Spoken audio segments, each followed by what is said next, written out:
चंबल संभाग में क्रिकेट के विकास में जो कार्य तस्लीम खान ने किया है वह सारा कार्य है। यहाँ ये बताना मुनासिब होगा कि चंबल संभाग में 3 जिले शामिल हैं, मुरैना, श्योपुर, भिंड।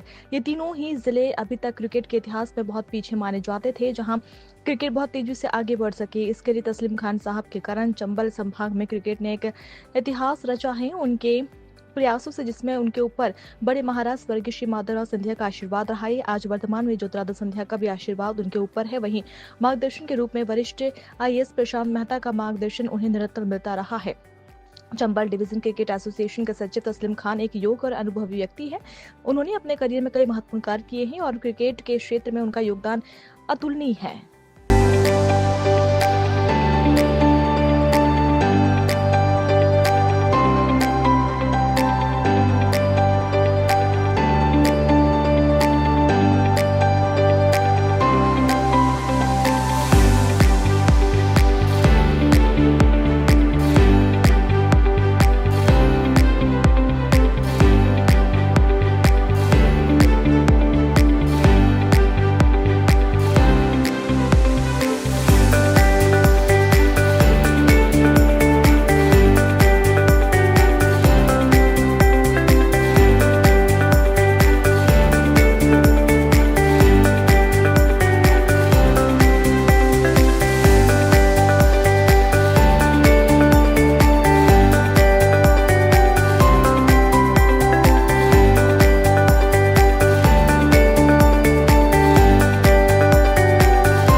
हमारे साथ आज मुरैना चंबल संभाग की क्रिकेट की मशीहा कहें तो अतिशयोक्ति नहीं होगी, भाई जनाब तस्लीम खान जी हैं। उनसे आज हम उनके जीवन से जुड़े कुछ सवाल पूछ रहे हैं।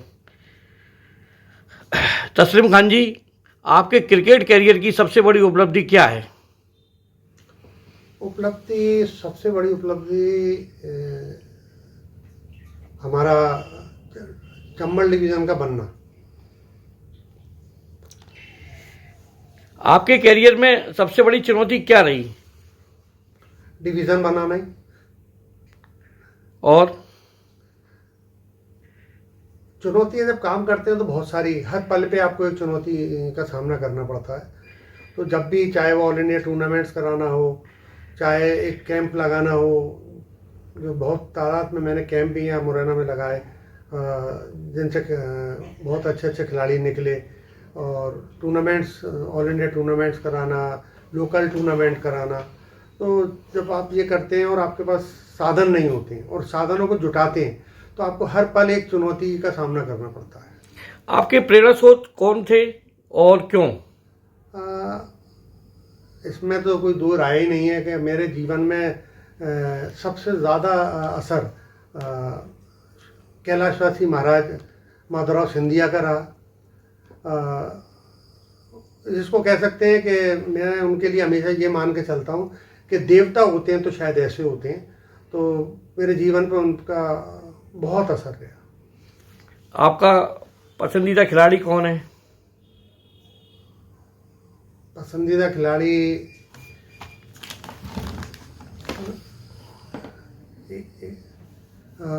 मैं एक चीज़ और कहना चाहूँगा कि थोड़ा सा वो सवाल आपका, आपने अगला सवाल जल्दी दाग दिया तो इसमें मेरे प्रेरणा स्रोत में प्रशांत मेहता सर और मेरे आदरणीय महाराज साहब ज्योतिरादित्य सिंधिया जी, इनका भी मेरे जीवन पे बहुत असर है। आपका पसंदीदा खिलाड़ी कौन है? Garry Sobers. अच्छा, आपके कैरियर में सबसे यादगार मैच कौन सा था और क्यों था? इंडिया का वर्ल्ड कप जीतना, पहला वर्ल्ड कप, कपिल देव की कप्तान। अच्छा, आपके खुद के कैरियर में कौन सा यादगार मैच था? अपने लिए अधिकांश मैच ऐसे हुए हैं जो यादगार ही रहते हैं। जैसे एक मैच था जिसके अंदर दाऊदी क्लब एक हुआ करता था राजस्थान का, और उसके अगेंस्ट लगातार मैंने 6 चौके मारे थे और उसमें 80-85 रन बनाए थे उस टाइम मैंने। और वो मैच मैं कभी भूल नहीं पाता हूँ, क्योंकि मेरे 6 चौके मारना एक सपना था उस टाइम पे। तो उससे पहले कई बार ऐसे हो गया, 4 चौके 2 छक्के मार दिए, 2 छक्के 4 चौके मार दिए, तो वो अक्सर होता था, लेकिन 6 चौके नहीं मार पाता था। तो जब 6 चौके मारे तो वो मेरे ज़िंदगी का सबसे बेहतरीन पल मैंने अपना क्रिकेट का माना। बहुत खूब। सचिव पद के रूप में आपकी क्या मुख्य जिम्मेदारियां हैं? पद तो खैर हमारे सभी बड़े लोगों का आशीर्वाद है वो मेरे ऊपर, लेकिन मेरी जो जिम्मेदारियां हैं वो जिम्मेदारियां ये हैं कि क्रिकेट में बस यहाँ से एक बड़े से बड़ा खिलाड़ी निकलता रहे। और उसमें अभी हमारे यहाँ से रोहित राजावत 19 इंडिया खेला है, और अभी क्या नाम है ईरानी ट्रॉफी में अमन सोलंकी, सुमित कुशवाहा रणजी ट्रॉफी, और ऐसे काफ़ी एक रवि यादव, और काफ़ी जब बड़ी लिस्ट हो गई है तो नाम पूरे नहीं ले पाऊँगा। और सारी जो मध्य प्रदेश की टीमें हमारी जो बोर्ड की टीमें कहलाती हैं, सभी में कोई खिलाड़ी हमारे एक से अधिक हैं, एक से अधिक खिलाड़ी हमारे हैं।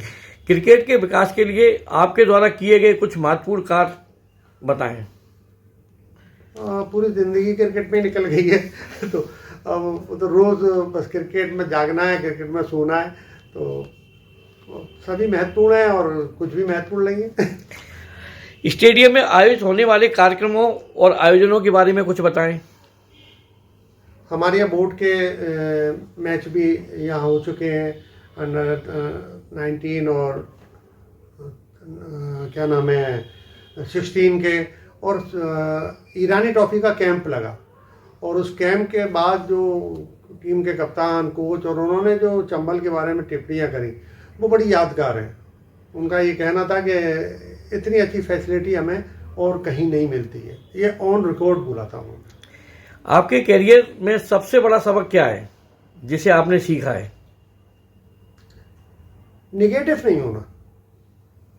निगेटिव हो गए आप जीवन में कुछ नहीं कर सकते, और अगर आलोचनाओं से डर गए तो आप कुछ नहीं कर सकते, और लोग तो आपके टांग खींचने के लिए रहेंगे। तो ये सबक है कि आप अपना काम करते जाइए और ईमानदारी से करते जाइए। आपके भविष्य की क्या योजनाएं हैं? अभी हमारे यहाँ से 19 इंडिया खेला, और मेरी शुरू से ये एक तमन्ना रही है, जब मैं क्लब चलाता था यूथ क्लब मुरैना, कि मेरे क्लब से इंडिया खेले। आज मैं फिर डिस्ट्रिक्ट, फिर मैं हमेशा के डिस्ट्रिक्ट से मेरे इंडिया खेले, और आज मैं डिवीज़न है तो मैं सोचता हूँ कि मेरे डिवीज़न से इंडिया खेले, वो कोई भी हो लेकिन इंडिया खेले। आप युवाओं को क्या संदेश देना चाहते हैं? पॉजिटिव रहिए, निगेटिव मत होइए, फालतू की बातों में मत रहिए, ऐबों से दूर रहिए, केवल अपने काम से काम रखिए, क्योंकि स्पोर्ट्स होता है शारीरिक और मानसिक विकास के लिए। और अगर आप बहुत अच्छे हो गए तो कैरियर बन गया, तो आप तो बस बढ़ते जाइए, अच्छा सोचिए अपने लिए, अपने साथी खिलाड़ियों के लिए, अपने माँ बाप के लिए, डिविजन्स के लिए, जिस क्लब से खेलते हैं उसके लिए। अगर आप अच्छा सोचेंगे तो सारा कुछ आपके लिए अच्छा हो जाएगा।